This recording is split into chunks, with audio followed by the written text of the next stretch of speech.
저는 앞으로 제 인생을 어떻게 해야 할까요? 제목 그대로 제 인생에서 그 누구보다 아끼고 사랑했던 제 딸아이의 친자 확인 DNA 검사를 했는데 생물학적으로 제 아이가 아니라는 검사 결과가 나오게 되었습니다. 제발 아니길 빌고 또 빌었습니다. 하지만 검사실 옆에 붙어있던 작은 방에서 결과지를 받는 순간 제 인생은 무너졌습니다. 아내를 너무 많이 믿고 사랑하면서 지내던 저에게는 너무 충격적이었고 정말 말로만 들었지 이런 감정은 처음이었습니다. 말 그대로 당장 미쳐버릴 것 같았고 머릿속이 온통 하얗게 변하는 심정이었네요. 참 암담하면서도 어느 누가 이런 경험을 갖고 살아갈 수 있을까 싶은 생각이 들더라고요. 심지어 예전에 불륜을 통해서 친자가 아닌 경우가 제가 생각하는 것보다 훨씬 통계가 높았던 걸 본 적이 있었는데 그때는 저와 전혀 관련이 없는 내용이라서 단순히 놀라고 지나쳤는데 제가 그 내용의 당사자가 될 거라고는 상상조차 못 해봤던 것 같습니다. 그만큼 저는 제 아내를 너무 많이 믿었었고 정말 많이 사랑했었습니다. 그래서 진심으로 머리를 망치로 얻어맞은 것처럼 멍하기도 하고 도저히 어떻게 해야 할지를 모르겠더군요. 지금부터 제가 겪었던 일들에 대해서 말씀을 드리겠습니다. 일단 제 소개를 간략히 말씀드리자면 저는 현재 30대 초반의 나이로 울산에서 대기업에 다니는 사람입니다. 그렇기에 어린 나이에도 다른 또래 친구들에 비하면 크게 부족함 없이 평화로운 가정을 꾸려나가고 있었던 거죠. 그리고 제 아내는 저보다 5살이 더 어리고 결혼을 하고 나서부터는 집에서 쉬면서 생활을 하고 있습니다. 갑자기 그런 말이 생각나는 것 같네요. 몸이 편하면 헛짓거리를 하고 다닌다더니 그 말이 이렇게 신빙성이 있는 말이었다니 처음으로 그 사실을 깨달았네요. 아내를 처음 만나게 되었던 건 남들과 크게 다르지 않은 평범한 만남이었습니다. 첫 만남은 우연치 않은 술자리에서 시작되었죠. 금요일을 맞이해 어릴 때부터 친하게 지내던 친구들 여럿이서 오랜만에 만나서 술을 마시고 있었습니다. 당시에 혈기왕성했던 저희들은 남자들끼리 칙칙하게 술을 마시던 게 지겨워졌죠. 그래서 친구 중에 여자애들을 많이 알고 있는 마당발인 친구가 있었는데 저희들은 이구동성으로 친구에게 아는 여자애들 없냐고 물어봤고 연락을 돌려보라고 했었죠. 그렇게 그 마당발 친구는 20분가량을 휴대폰을 잡고 씨름을 하더니 자신 있는 목소리로 아는 여자 동생들이 있는데 셋이서 오기로 한다고 하더군요. 그때는 왜 그런 만남들이 즐겁고 재밌었는지 술자리 분위기는 더욱 달아올랐습니다. 그렇게 친구들과 주거니 받거니 하고 있으니 30분 정도 뒤 어려 보이는 여자 셋이서 저희 쪽으로 걸어오더라고요. 그리고 그 여자들 중 제 눈에 띄는 여자가 있었는데 그 여자가 바로 제 아내입니다. 확실히 그녀는 미모가 출중하다고 생각했던 게 저를 비롯해서 제 친구들 모두가 하나같이 그녀에게만 관심을 쏟더라고요. 심지어 훗날 알게 된 사실인데 마당발 친구조차도 그녀에게 고백을 했는데 거절당했고 결국 어쩔 수 없이 친한 오빠 동생으로 지내는 사이였다고 하더군요. 그리고 그날 그 자리로 부른 것도 진심으로 친한 오빠 동생으로 지내려고 했던 게 아니라 연인이 되기 위해서 더 가까워지고 싶어서 굳이 불렀었던 거죠. 아무튼 저희보다 5살이나 어린 그녀들이 도착을 하고 나서부터 분위기는 훨씬 더 불타올랐고 2차, 3차까지 쉴 새 없이 부어라 마셔라 하면서 재밌는 시간들을 보내고 있었습니다. 하지만 그 재밌는 와중에도 이상하게도 신경이 거슬리더군요. 왜냐하면 친구들 모두가 그녀에게 호감을 사기 위해서 은근슬쩍 초파를 던지는데 제가 남자친구도 아닌 입장에서 그 모습조차도 시기 질투가 느껴지더라고요. 그래서 일단 제가 가진 유일한 자랑거리가 나름 대기업에 입사해서 다니는 거랄까요? 친구들은 아직 재수를 해서 학교를 다니는 친구도 있었고 그저 그런 평범한 중소기업에 다니는 친구 그리고 나머지는 백수 생활을 하고 있었으니 저는 제 나름대로의 방식으로 저를 어필하려고 발버둥 쳤던 것 같습니다. 그런데 그 짓이 지금 생각해보면 제가 제 무덤을 팠던 일 같네요. 제가 대기업에 다닌다고 하자 다른 여자애들은 그러던지 말던지의 반응이었는데 의외로 제가 반했던 그녀만큼은 그때부터 뭔가 모르게 제게 말도 걸고 술자리를 옮길 때도 일부러 제 옆으로 앉더라고요. 그래서 저는 제 작전이 먹혀들었구나 깊은 확신을 가질 수가 있었고 그때부터는 저 또한 그녀와의 만남의 가능성을 받기에 적극적으로 친밀도를 올렸습니다. 결국 그날 술자리 끝나갈 무렵 친구들의 부러움의 시선을 가득 받으면서 그녀의 연락처를 얻었죠. 또 다시 그녀를 보고 싶은 마음에 다음날 곧바로 연락을 했습니다. 혹시 오늘 시간 괜찮으면 같이 밥이나 먹자고 했더니 그녀도 곧바로 알겠다고 하더군요. 그렇게 약속 장소와 시간을 잡고서 몇 시간 뒤 그녀와 단둘이서 만날 수 있었습니다. 전날 의상과는 다르게 청순하고 귀여운 옷으로 입었는데 또 다시 그녀의 매력에 빠지고 말았죠. 결국 그날도 그녀와 저는 즐거운 대화와 서로의 마음을 재차 확인하게 되었고 제 마음을 숨기지 못하고 고백을 해서 만난 지 이틀 만에 그녀와 저는 연인이 되었습니다. 그리고 그녀가 해주는 말들을 들어보면 순수의 결정체 그 자체였습니다. 그녀는 초등학교 이후로 여자 중학교, 여자 고등학교를 나오게 되었고 연애도 한 번도 안 해봤고 남자와 단둘이 있어 본 적도 없다고 하더라고요. 그 말을 듣는데 뭔가 복권 1등이라도 당첨이 된 듯한 기분이 들었고 그녀의 모습이 더욱 더 사랑스러워 보였습니다. 예전에 만나던 여자친구들과는 다르게 느껴졌기에 최선을 다했던 것도 같지만 사실 그 어떤 이유보다도 제 인생에 있어서 제 아내를 너무 많이 사랑해서 그랬었던 것 같습니다. 연애를 할 때도 크고 작은 다툼조차도 일어나지 않았었고 여자친구는 항상 성실하고 저를 위해주는 모습들을 많이 보여주었죠. 친구들과 만나는 날에도 혹시라도 제가 걱정할까 봐서 인증 사진도 알아서 보내주고 친구가 클럽에 가자고 했는데 여자친구는 절대 안 간다고 하고서 집에 왔다고 해주더군요. 그래서 그런 여자친구의 모습에 저는 더욱 깊이 빠져들었고 결혼을 해야겠다라는 확신이 들었기에 그녀와의 미래를 그려나가고 있었습니다. 그러던 중 하늘이 선물이라도 내려준 것처럼 기적이 일어나게 된 거였죠. 평소와 다름없이 지내던 중 여자친구가 심각한 목소리로 전화가 왔더라고요. 무슨 일이지 싶어서 이야기를 들어보니 여자친구가 임신 테스트를 해봤는데 아무래도 아기가 생긴 것 같다며 울음 섞인 목소리를 내었죠. 솔직히 결혼을 생각도 했지만 너무 갑작스러운 상황이 벌어져서 잠시 동안 당황했고 혹시라도 오해할까봐 여자친구에게 말했습니다. 어차피 우리 결혼하기로 했는데 뭐가 걱정이냐며 하늘에서 내려준 축복이라고 생각하자고 여자친구를 달래주었죠. 그로부터 며칠 뒤 여자친구의 부모님을 찾아뵙게 되었고 여자친구의 부모님은 저희 둘의 결혼을 진심으로 허락을 해주셨습니다. 그리고 다음날은 저희 부모님을 찾아뵙고서 있는 사실 그대로를 말씀드렸죠. 그러자 아버지는 허락을 해주셨는데 갑자기 어머니께서 생각을 좀 해보자고 하시더라고요. 그 순간 생각하지도 못한 반응에 당황해버렸고 저는 여자친구 눈치를 보다가 일단 부모님께 인사를 드리고는 자리에서 일어났죠. 제가 어릴 때부터 어머니께서는 관상이나 미신 그런 거를 좀 많이 믿으셨던 분이셨죠. 그런 성격의 어머니가 혹시나 트집을 잡아서 반대를 하시면 어떡하나 걱정을 많이 했는데 아니나 다를까 제 아내의 관상이 마음에 들지 않는다고 결혼을 반대하시더군요. 그리고 지금은 아내가 결혼 이후로 직장을 그만뒀지만 결혼 전에는 아내가 간호조무사를 하고 있었는데 직업 또한 마음에 들지 않는다고 하셨죠. 그래서 어머니께 여쭤봤습니다. 도대체 남들은 다 예쁘다고 칭찬하기 바쁜데 뭐가 그렇게 마음에 들지 않으신 거냐고 했죠. 그러자 어머니께서는 만나서는 안 될 관상이 있는데 그게 바로 여우상의 여자들이라더군요. 여우상의 입술이 얇고 입이 작고 눈꼬리가 살짝 길면서 끝이 올라간 얼굴이랍니다.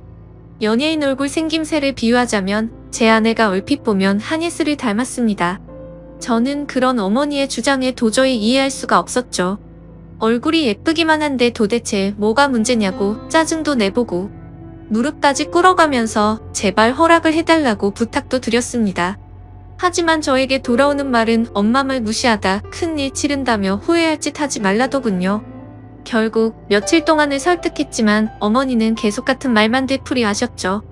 결국 어쩔 수 없이 여자친구를 데리고 가서 말하면 생각이 달라지실 거라고 생각을 했고 여자친구에게는 유별난 어머니를 조금만 이해해달라고 사과를 하고 본가로 찾아갔습니다.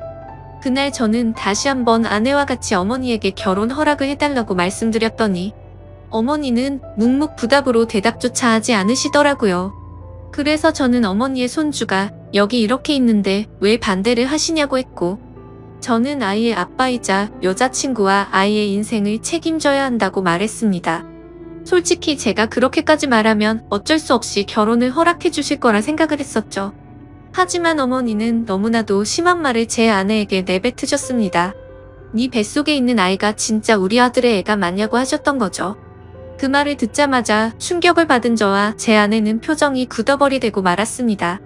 도저히 어머니와는 이야기가 통하지 않는다고 생각을 했기에 여자친구와 같이 집 밖으로 나가버렸습니다. 그날 저녁 여자친구는 너무나도 충격을 받은 탓인지 제 앞에서 펑펑 울더라고요. 그래서 저는 어머니의 저런 성격 때문에 나조차도 친어머니인데 불구하고 정이 안 간다고 달래봤습니다. 하지만 아내가 너무 속상했는지 차라리 아이는 나 혼자 키울 테니 파혼하자고까지 하자며 울더군요. 정말 그때는 저도 너무 많이 속상했습니다. 어머니의 유별난 저런 성격 탓에 저도 학창시절에 어머니와 대화를 단절한 적도 있었고 심지어 가출까지도 하려고 마음을 먹었으니 아내의 심정이 공감이 갔습니다. 그날 저녁 울고 있는 여자친구를 설득하고 달래서는 집에 데려다주고 너무나도 화가 나서 곧바로 본가로 찾아갔습니다. 동네가 떠나가라 큰 소리를 치면서 어머니와 다투게 되었고 급기야 결혼 허락을 안 해주시겠다면 평생 어머니와 안 보고 지낼 각오로 찾아온 거라고 했죠. 그리고 우리 아기한테는 친할머니는 이 세상에 없다고 말하고 키울 거라고 말을 했더니 어머니의 표정도 달라지셨고 속상해하는 모습이 눈에 훤히 드러나더라고요. 그러자 계속 싸움이 커지는 걸 지켜보던 저희 아버지가 나서주셨습니다. 이쯤 하면 됐다고 이미 아이를 가졌는데 어떻게 하겠냐며 괜히 서로 상처되는 말 주고받지 말고 행복하게 잘 살게 기도나 해주자고 하셨죠. 그렇게 저희 집에서 가장 발언권이 강하셨던 아버지가 직접 나서서 그런 건지 저와의 다툼 때문이었는지 어머니도 마지못해 저희의 결혼을 허락해 주셨습니다. 지금 생각해보면 결혼 전부터가 너무 순탄치가 않았던 것 같네요. 그렇게 저희는 어렵게 양가 부모님의 허락을 받은 뒤 여자친구의 배가 더 불러오기 전에 결혼식을 하려고 정신없이 결혼 준비를 하였고 최대한 빠른 시일 내로 날짜를 앞당겨서 결혼식을 올리게 되었습니다. 그때 당시에 아내가 임신 16주차였을 때였고 그날 이후로 11개월 동안 제 평생 겪어보지 못했던 행복을 느끼고 살았습니다. 아내의 뱃속에 있는 아기에게 온갖 사랑과 애정을 듬뿍 담아줬고 아내가 뭘 먹고 싶다고 하면 새벽 시간에도 벌떡 일어나서 아내와 우리의 아기를 위해서 행복한 마음으로 사오고는 했었죠. 사실 그때도 약간 마음에 걸리는 게 없지 않아 있긴 했습니다. 어릴 때부터 곁에서 부모님을 모시고 살고 싶었고 주변 사람한테도 늘 입버릇처럼 부모님 모실 수 있는 신부감 만날 거라고 말할 정도였죠. 하지만 혹시나 하는 마음에 말을 꺼내봤지만 아내가 강력하게 분가를 요구하더군요. 사실 그런 아내의 마음이 전적으로 이해가 되었기에 아내가 원하는 대로 할 수밖에 없었습니다. 결혼 전에 어머니가 했던 일은 차마 돌이킬 수가 없었기 때문이죠. 결국 신혼집은 저희 아버지의 도움을 받아서 새로 지어진 40평대의 좋은 신축 아파트에서 시작할 수 있게 되었습니다. 불평불만을 할 게 전혀 없었고 모든 게 너무 완벽한 날들의 연속이었죠. 그렇게 6개월 뒤 아내는 힘겨운 시간을 버텨냈고 세상에서 가장 사랑스러운 제 딸아이가 태어나게 되었습니다. 그때는 그 작은 아기의 모습에 신비롭기도 했고 제 핏줄이 태어났다는 생각에 온갖 생각이 교차해서 눈물까지 흘렸던 기억이 나네요. 심지어 제 아내에게 심한 말을 했었던 저희 어머니조차도 진심 어린 마음으로 제 아내에게 아가 수고했다. 네가 정말로 욕봤다 라며 진심으로 다독여 주셨고요. 모든 게 다 제자리를 찾은 듯한 기분에 제 인생에서 가장 기쁜 순간이었습니다. 그렇게 행복한 시간들을 보내던 중 딸아이를 유심히 보다 깨달았습니다. 아기가 태어났을 때는 몰랐는데 날이 갈수록 제 딸아이에게 선명한 쌍꺼풀이 보이기 시작한 거죠. 저는 태어나서부터 지금까지 쌍꺼풀이 전혀 없었고 제 아내도 성형으로 생긴 쌍꺼풀로 알고 있었기에 원래는 쌍꺼풀이 없던 걸로 알았습니다. 그래서 그냥 별 생각 없이 아내에게 물어봤죠. 자기도 원래 쌍꺼풀 없지 않았어? 우리 딸은 쌍꺼풀이 엄청 선명한 애라고 했죠. 그러자 아내는 무슨 소리냐며 자신도 어릴 때는 쌍꺼풀이 있었는데 약간 리터치하려고 쌍꺼풀 수술을 했다고 하더라고요. 그래서 저는 뭔가 긴가민가 하더라고요. 왜냐하면 아내의 집에 찾아갔을 때 아내 몰래 아내의 어릴 때 사진을 봤을 때는 쌍꺼풀이 전혀 없었는데 제가 잘못 기억하나 생각하고 대충 넘겼습니다. 그런데 결국 사건은 얼마 전 터지고 말았습니다. 저희 어머니께서 초복 전 저를 위해서 장어 엑기스를 가져주신다고 저희 집으로 방문을 하셨답니다. 저는 그 시간에 직장에 출근해서 집에 없는 상황이었고, 제 와이프는 다니던 병원을 그만두고 집에서만 지내고 있었기에 집에 있을 시간이었죠. 그래서 가정주부가 집에 있겠거니 해서 어머니께서는 따로 연락은 하지 않으셨고, 오후 1시쯤 저희 집에 방문하셔서 초인종을 눌렀는데 아무런 대답이 없었다고 합니다. 그래서 혹시 못 들었나 싶어서 다시 초인종을 눌러도 대답이 없어서 제 아내가 잠깐 장 보러 밖에 외출을 한 건가 싶으셨다네요. 그래서 저한테 집 비밀번호를 물어보려고 전화를 하셨지만 하필이면 저는 그때 회사에서 회의를 하고 있느라 전화를 받지 못했던 거죠. 일단 어쩔 수 없이 어머니께서는 경비실에 가서 엑기스를 맡기고 가려고 내려갔다고 합니다. 그런데 마침 경비실 아저씨가 1층에서 공사 작업을 하느라 저희 아파트 바로 앞에 나와 있었는데, 아침부터 작업을 하고 있었는데 새댁이 나가는 걸 본 적이 없다며 다시 한번 연락해보라고 했다네요. 그래서 어머니께서는 긴가민가 하면서 다시 저희 집으로 올라오려고 엘리베이터를 기다리는데 엘리베이터가 저희 집 층에서 멈추더니 다시 1층으로 내려왔다고 하시더라고요. 그런데 1층에 도착한 엘리베이터에서 훤칠하고 젊은 남자가 내리더랍니다.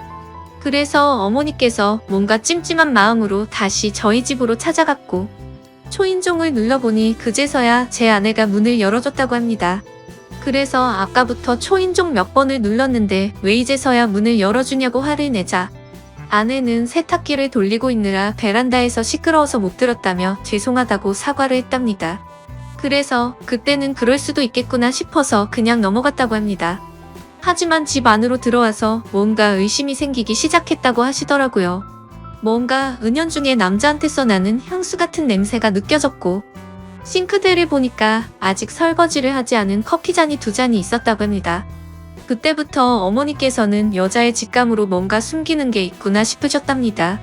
그래서 다음날 어머니께서는 저에게 전화를 하셔서 잠깐 이야기를 하자고 하시더군요. 저는 무슨 일인지 여쭤봤고 전화로 말할 이야기는 아닌 것 같다고 하셨죠. 그래서 급한 일 아닌 거면 주말에 찾아뵙는다고 말씀을 드렸더니 어머니께서 직접 회사 근처로 찾아오신다고 하더라고요. 평생을 제 회사로 찾아온 적이 없으셨는데 무슨 큰일이 일어난 건가 싶어서 알 수 없는 두려움이 생겨났죠. 그렇게 1시간 정도 뒤에 어머니께서 오셨다고 연락이 와서 근처 카페로 내려갔고 어머니가 해주시는 이야기를 듣게 되었습니다. 그런데 그때 당시에 심정은 결혼 전에 어머니의 행동이 겹쳐 보이면서 짜증이 나기 시작하더라고요. 그리고 제 아내에 대한 믿음도 너무 굳건했고 서로 간의 신뢰가 두터웠기 때문에 귀에 들어오지도 않았죠. 저는 어머니에게 별것도 아닌 걸로 왜 또 그러시냐고 짜증을 부렸고 괜히 살림 잘하고 있는 며느리를 왜 또 건드리시냐고 그러지 말라고 했습니다. 그러자 어머니는 화를 내시면서 별일이 아닌 게 아니라고 하시면서 역정을 내시더군요. 평상시 봐오던 어머니의 모습에 도저히 대화로 통하지 않을 걸 잘 알았기에 말했습니다. 그래서 어떻게 하시길 원하냐고 물었더니 친자 확인 검사를 해보자고 말씀하시더라고요. 저는 순간 짜증이 폭발해서 정색을 하면서 말했죠. 제발 나한테 왜 이러냐고. 결혼 전에 나와 아내한테 그렇게 못되게 굴고 상처를 줘놓고 또 다시 시작이냐고 했습니다. 앞으로는 저희 축복만을 빌어준다고 하시더니 그 말은 다 거짓말로 한 거냐고 화를 냈습니다. 그랬더니 어머니께서 더 답답해 하시면서 진짜 마지막으로 엄마 말 좀 믿고 들어보라고 하시면서 화를 내시더군요. 그래서 일단 그 자리를 피하고 싶은 마음에 알았으니 생각해본다고 말씀을 드렸고 지금 일하다가 잠깐 내려온 거라서 다시 올라가 봐야 한다고 말하고는 배웅도 하지 않고 도망치듯 회사로 들어버렸죠. 그런데 아까는 전혀 말도 안 되는 소리로 트집을 잡는다는 생각만 있었는데 저녁 시간이 다 되어서는 점점 찝찝한 마음에 생각이 많아지더라고요. 심지어 저희 아파트는 한 층에 2가구만 살고 있는데 앞집은 고등학생 자녀를 둔 나이 많은 맞벌이 부부가 살고 계신다는 게 생각이 났죠. 그래서 그 오후 시간에는 옆집에 아무도 없을 테니 누가 찾아올 사람도 없었을 텐데 라는 생각이 들었고 그때부터는 저도 서서히 의심이 들기 시작하더군요. 하지만 섣불리 친자 확인 검사를 한다는 게 결코 쉽지가 않았습니다. 검사 결과가 제 아이가 맞다고 나온다면 다행이지만 왠지 맞다고 나온다고 하더라도 제 아내와 아이에게 너무 못된 짓을 하는 것 같더라고요. 그래서 그런 마음에 정말 오랜 시간 동안 수도 없이 고민을 하게 됐고 검사를 하기까지 많이 망설여졌습니다. 그렇게 며칠 동안 쉽게 결정을 못하던 중 갑자기 예전에 있었던 일이 번쩍 생각났습니다. 몇 주 전에 직장 동료에게 뭔가 석연치 않은 얘기를 들은 적이 있었는데 그게 갑자기 생각이 났던 거죠. 그 당시에 저는 서울로 3박 4일 동안 출장을 다녀왔었습니다. 출장을 다녀온 후에 직장 동료가 할 말이 있다고 하더라고요. 그래서 무슨 일이냐고 물었더니 한참 동안을 고민하더니 어렵게 말을 해주더군요. 그저께 퇴근 후에 아내랑 영화를 보려고 영화관에 갔었답니다. 그런데 그 건물에서 제 아내를 닮은 여자를 봤다고 그러더군요. 그래서 저는 무슨 시덥지 않은 말이냐며 내 아내를 본 게 뭐가 그렇게 대단한 일이냐고 했죠. 그러자 또다시 가만히 있더니 사실은 형수님으로 보이던 분이 남자분이랑 팔짱을 끼고 있다고 하더라고요. 솔직히 갑자기 그런 말을 들으니 깜짝 놀라지 않을 수가 없더라고요. 그래서 얼마나 멀리서 봤는지